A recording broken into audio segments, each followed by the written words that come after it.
now we'll do our reading.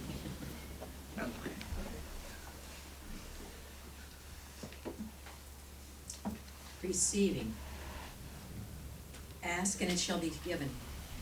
Seek and ye shall find. Knock and the door shall be opened unto you. That's from Matthew 7, verse 7. How can we receive that which the mind refuses to entertain? Should we not then consciously develop the ability to receive more? We make life little and mean and limit ourselves, limit our possibilities when we refuse to accept the whole gift of God. We should open our consciousness to the receptivity of the divine. There will never be any point of saturation because God is infinite. We cannot contact the infinite, but we can expand the finite. Today, I ask that we shall today I ask and know that I shall receive. Today I seek and I know that I shall find. Today I knock and I know that the door shall be opened to me. But what is it? What is it that I ask for? What is it that I seek? It is to discover God in everything, to see the divine manifest in everyone, to come into close and conscious communion with life. Today, then, I receive the gift of God in its fullness, unstinted, complete. As God cares for the birds who do not gather into the barn, so he shall care for those who trust and do not doubt.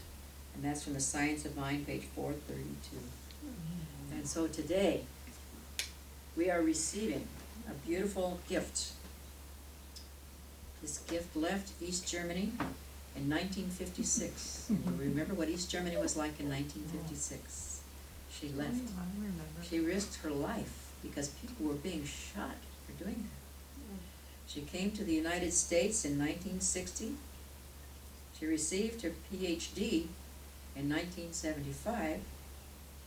She began her work at the College for Women in 1971, and that was joined with the Men's College for Men in 1975, which became the University of San Diego.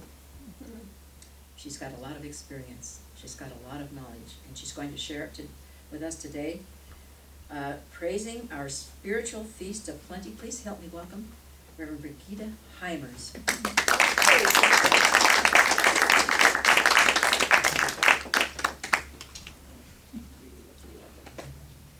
Thank you, Reverend Marianne.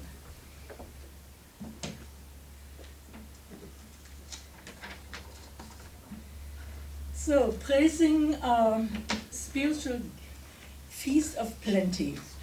Charles Fillmore, the author of The Revealing Word, tells us the following about praise, and I quote, "Through an inherent law of mind action, we increase whatever we praise. Animals and children quickly respond to praise. One can praise a weak body into strength, a fearful heart into peace and trust, shattered nerves into poise and power, a failing business into prosperity and success, want and insufficiency into supply and support." End of quote. So I ask myself, have I ever experienced any of these points regarding praise? Well, I don't have animals in my house, but I do remember having read the book. Many of you have read that too in several of our classes. It was a reading requirement called Kinship with All Life. You remember that book? Yes. And at the center of this book is a German shepherd dog, and his name is Strongheart, who was loved and who was praised very much by his master. In return, the dog would read his master's mind and do all kinds of favors for him. So have I praised a weak body into strength?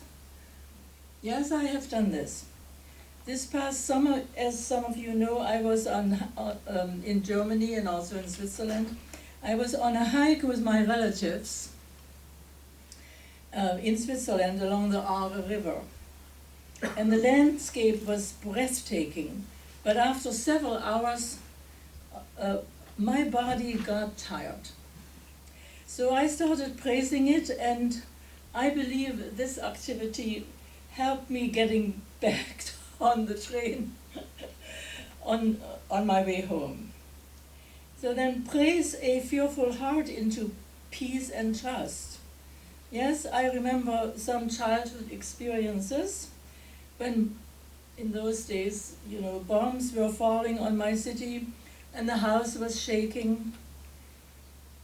These were situations I don't want to go ever through again, as you can imagine. Right. And now let me talk about the second part of my title, Spiritual Feast of Plenty, which I relate to the month of November and its holiday of Thanksgiving. The tradition of Thanksgiving in my country, in Germany, falls on the 31st of October, and that is each year. Historically, this date is also related to Martin Luther, during the Reformation. And the tradition is that people bring fruits, vegetables, and other foods to the altar of their church, where they are blessed during the church services, as well as they are baking cakes, and they bring that also. So afterwards then, these goods are taken to people who are either ill or shut in, so that they can also participate in the spiritual feast of plenty.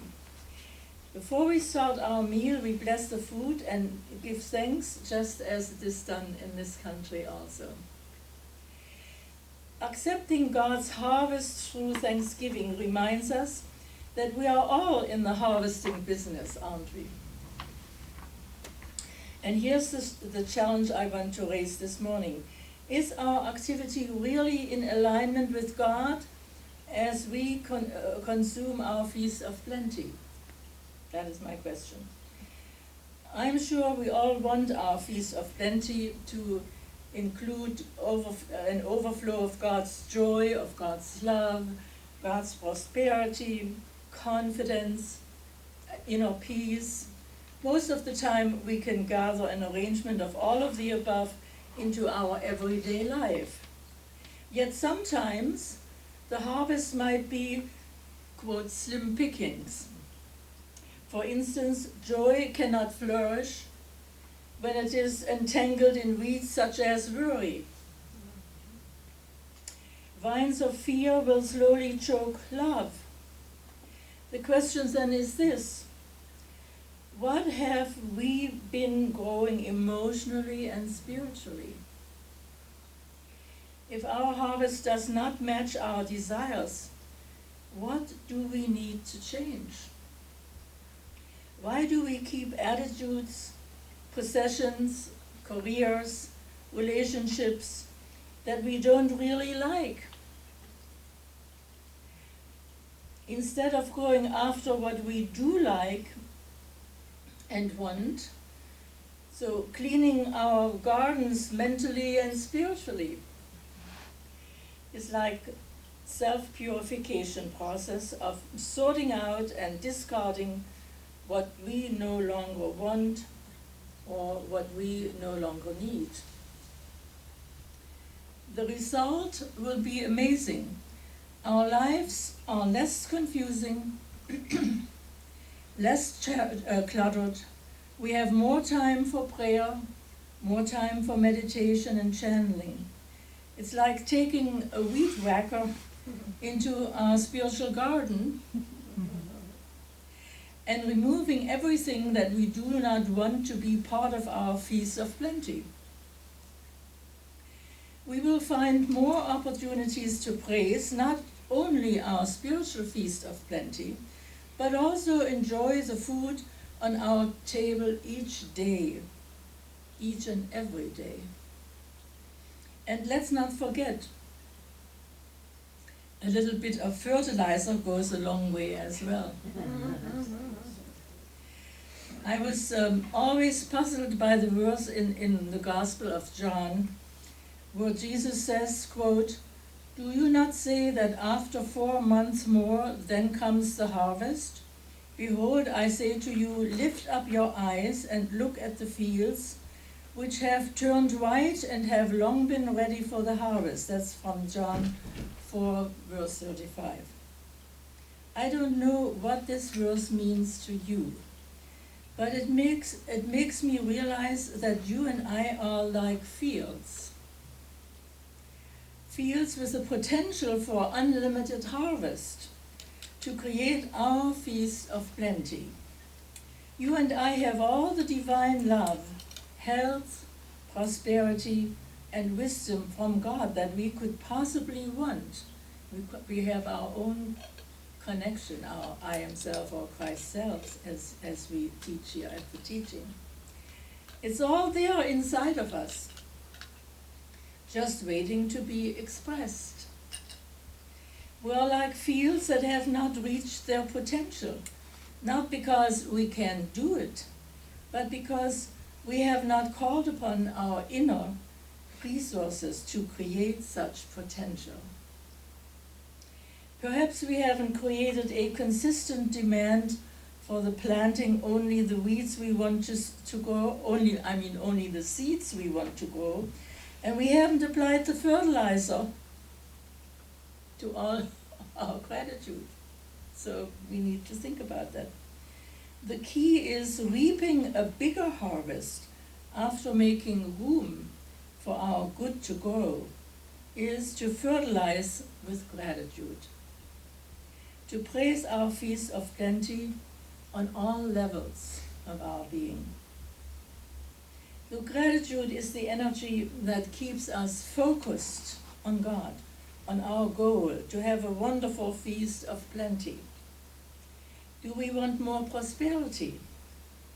First, I suggest, let us give thanks for what we have and bless that.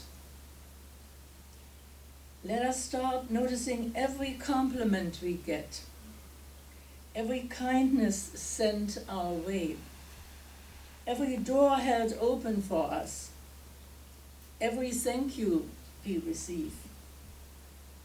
When we start looking for the riches in our life, we will see them everywhere, and we will start to feel more prosperous.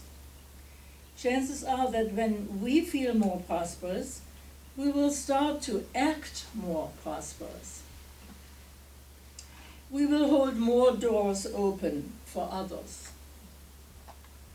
We will give more compliments and share our talents with others. As we put this out into our world, we will reap greater rewards.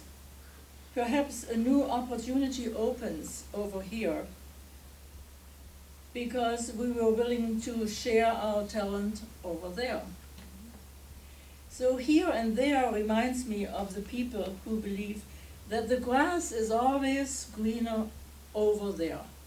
Have you heard people say that? But maybe over there is only astroturf.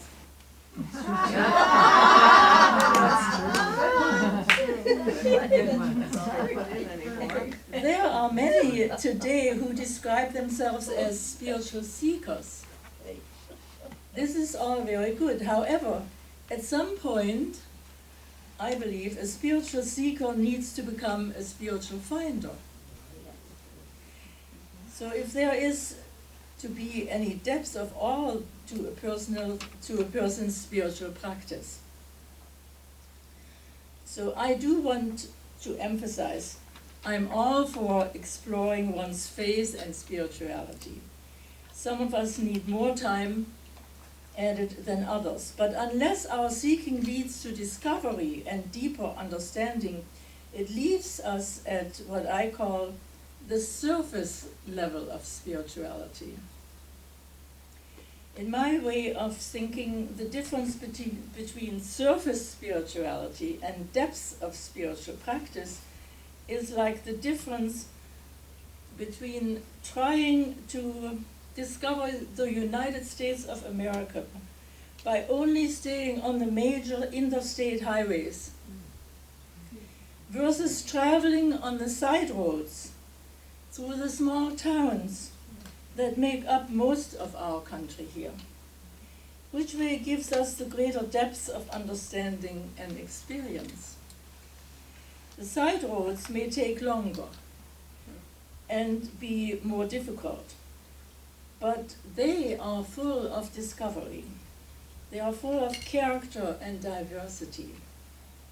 At the end of our journey across the United States, which version of travel will have given us the greatest experience of what this country is all about? But this is a topic for another talk. So this morning, let us rejoice. Let us enjoy our spiritual feast of plenty. And as we move closer to Thanksgiving, we can praise our material feast of plenty as well. So thank you for listening to me this morning. And happy Thanksgiving. Thank you.